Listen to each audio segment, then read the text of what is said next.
So I was coming out of a morning meditation yesterday, and I had like a little reflection period afterwards, and just thinking again, the time, the period that it is, shifting into a new space, experiencing growing pains. I realized one of the key themes that I overcame or gained an awareness. Nah, I wouldn't say overcame yet, but gained an awareness of is that me is defeating I. When I was when that message came to me, I kind of had to take a step back because the me is basically a representation of ego. The I is a representation of source, universe, whatever you want to call it, label it. And I was thinking, especially going through the year, one of the things that really I had to shift was mindset. And I never, you always hear like, if you can conceive and believe, then you can achieve, and you hear those things and you repeat those things. But to really gain a complete understanding of not just that concept, but how it relates to you as an individual, where you slow down. So as an example, a friend of mine, Pete, we were at a wellness event, and I was like, man, I'm pumped, man, I'm motivated. He was like, yo, that's great. He was like, what do you do when you get out of here? And I said, good point. He's like, yo, you got to start feeding your mind constantly to make sure you continue on with this shift of mindset.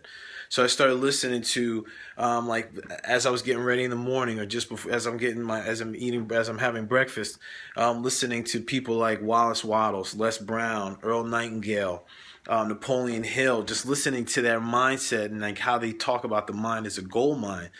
I started to realize, like, wow, when I got so motivated at these events, what was happening when I didn't reinforce that at home, the me started getting involved. Was like, yeah, you see those people that were doing all these things, man, you can't do that. Come on, man. Like, or like, see all those people moving around doing all these things. Come on, man. You know you got a bad hip, son. Bad ankle, lower back. Come on, man. Mind, that me, that ego, that part of me that wants to stay safe, that wants to stay in a container and stay small, was defeating that part of me. It was like, yeah, I can do that. I can move like that. I can get to that. So now that I component starts to leverage and use the me. You settle in the ego, start to bring it in when it needs it to help reinforce it, to encourage things like that, instead of the me, that ego running that part, that part of you that knows what you're capable of. Man, it's crazy, man. You got to focus on that mind, especially around this time period. Everybody wants to do these resolutions. The reason why they don't stick is because you don't really settle into, man, what you can do and why you have to do it. Once you start to understand those things, now your mind starts to figure out ways to make that happen, ways to reinforce. Reinforce that mind as you come up. So now the I defeats the me.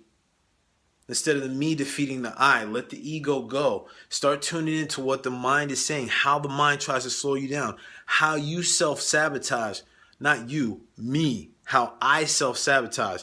Being able to look at that, especially when I realized that and going into my journal, damn, there were so many ways I was self-sabotaging myself, and I gained more awareness of it. And it's like I started self-sabotaging myself again. Started saying like, oh, well, I can't believe I did this, and beat myself up instead of learning the lesson. So, for me, no more me beating I. I beats me. I am open.